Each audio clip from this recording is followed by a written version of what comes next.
Scott likes cheeseburgers and chicken equally. How about you, Megan? Yeah, I like cheeseburgers more than chicken, I would say.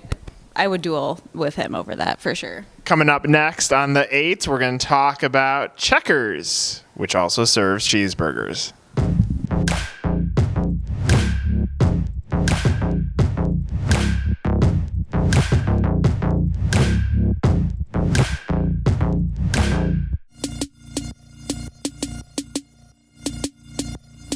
You know what, Megan? The magic of franchise TV. Yes, I just called it franchise TV. That's not even a real thing. I mean, here it is. On the 8th, it's a real thing. The magic is that we have Courtney behind the camera, that we are on take 50? Yeah, I'd say it's about 50. I hope we get it this time. Yeah, we have not done a good job at delivering the 8th this week. And actually, funny, I'm going to hold up my sheet of paper. I'm not going to show you my cliff notes, but we're now scripted this week, and that's probably causing us to mess up even more. I would agree. Okay, so how about we kick this off the right way? Let's do it. So, number 8, we're calling this The Buzz. It's the top story from our site for this week.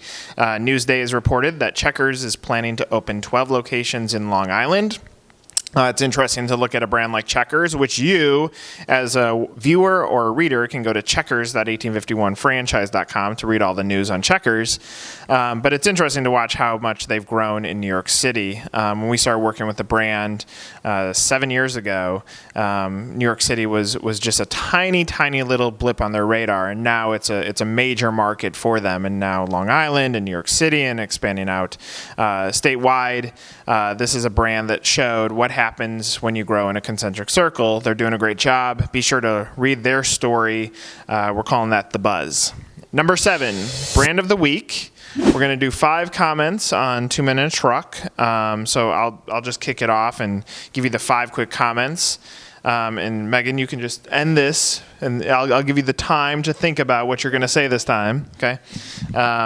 So if you go to 2 Men in Truck's 1851 page, and again, these pages are built so that you, the reader, can get a really good glimpse into the timeline or the history of a brand. But on 2 Men in Truck's page, some things that are going on. They had a $50,000 business scholarship winner.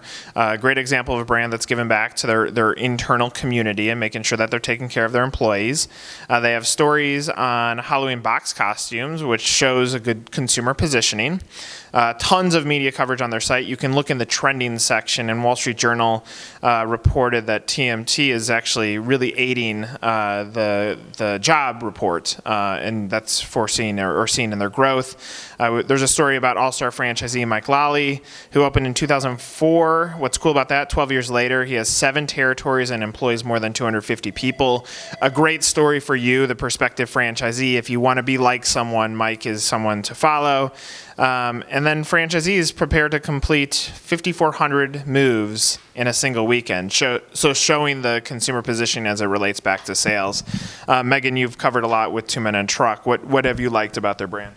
What I enjoyed the most is the care that they put into every single person on their team. So from the movers to the franchisees and to the corporate team, everybody has created this really like familial vibe in this franchise, and they seem to really nurture everybody from movers to franchisees, as I said, to really be a part of the team and encourage them to kind of keep excelling and moving up in the system. And I think that makes it a franchise that people really want to be a part of. Yeah, brands always talk about passion for their brand, but it really is it's relative to 2 Men in a Truck, because you can see it in their culture. Their culture really drives their growth. So if you're a prospective franchisee and looking for a great business opportunity, specifically if you have a sales or marketing background, perhaps 2 Men in a Truck is a brand you want to take a look at. Go ahead and look at their page. You'll get great information on them. Number 6, our people story of the week, Scott Oakes. Congratulations, you've joined the 1851 team. A few weeks ago, Megan, we were honored to have Scott. Last week you looked over your shoulder to see if he was actually there, but we were honored to have Scott talk about liking burgers, chicken, well now pizza. Burgers, chicken, pizza, all equally. But Scott, welcome to the team. Megan, you want to welcome Scott? Welcome, Scott. I also like cheeseburgers, and no, I said I like cheeseburgers better than chicken. So we're going to probably clash there, but hopefully we find a way to get along. Welcome to our team, Scott. The nice thing about having Scott on our team, for those of you who don't know the makeup of 1851, is Scott led franchise development for various brands, including Brightstar, Wireless Zone, and Quiznos, before joining the 1851 team. What's nice about that is his insights that he's worked with you, the franchisee, you, the prospective franchisee, and you, the franchisor. We feel Scott, along with Sean Fitzgerald, who also has a similar background, gives us somewhat of an advantage because we have true experts on our team that are working with you, our readers, and our brands. Number 5, our profit story. Megan, we have our cover issue this period. Star powerhouse celebrity endorsements can drive sales. Megan, you want to give a little bit of insight into that story? Yeah, so we featured LeBron James in his endorsement of Blaze Pizza. For some reason, LeBron didn't want to talk to us, which I have a hard time. LeBron, we're going to come find you. There's those crazy eyes again. Go ahead. Yes, okay. Anyway, we talked about what a celebrity endorsement can do for a brand. So he was already an investor with Blaze Pizza, and then a year ago, I believe, he very publicly came out and said that he was endorsing this brand, did commercials for it, created a YouTube viral video, and then the brand, which is still relatively new, saw their profits and growth just skyrocket because of it. And it just is a really good example of what the right kind of celebrity endorsement can do for a brand when it's not overly forced and very sincere. I think LeBron having an investment in the brand shows that he's not just in it for the publicity, but that he genuinely believes in what this brand is offering in their products. Yeah, and I'll just put this caveat on there. We actually have a great story on crisis management on the site currently as well.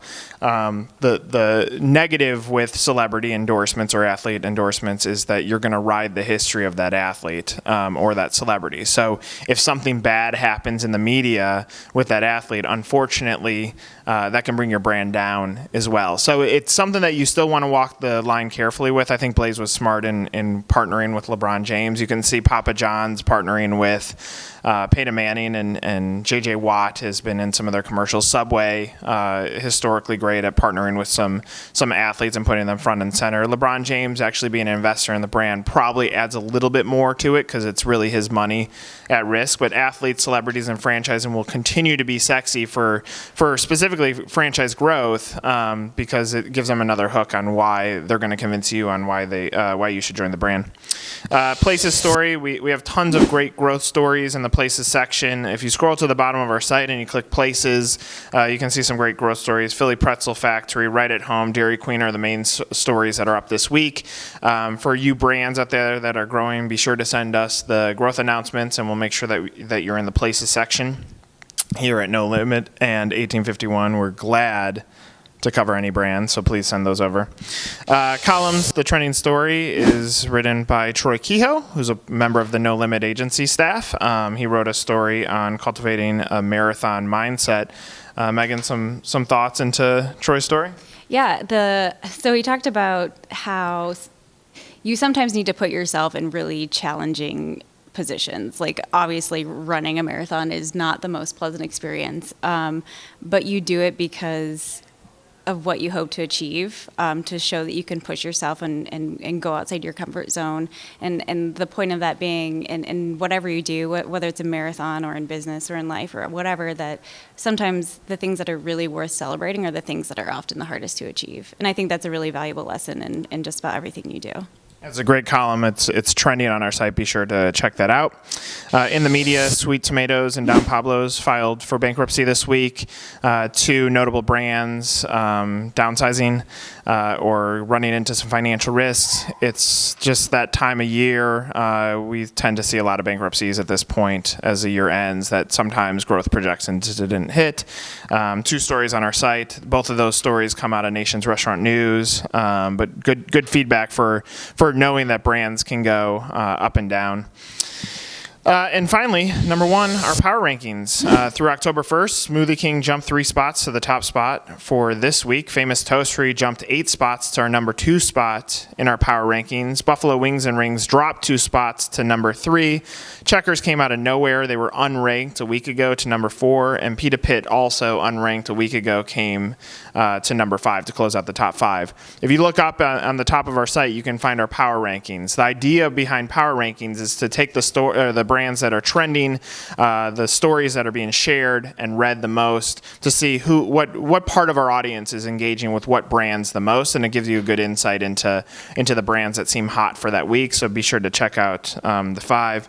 And in closing, Megan, I got to congratulate you. I think your vocal hands were under bay this week. I really tried to keep that under control. No puppeteering this time. Yep, that comes from Sean and me and Scott and many of you saying Megan is very vocal with her hands. So congratulations, Megan. Thank you so much. I'm proud. Yeah. 8 or less, eight hand movements or less. She hit the mark. Everybody, that's the 8. For Megan, I'm Nick. Have a great weekend. Bye.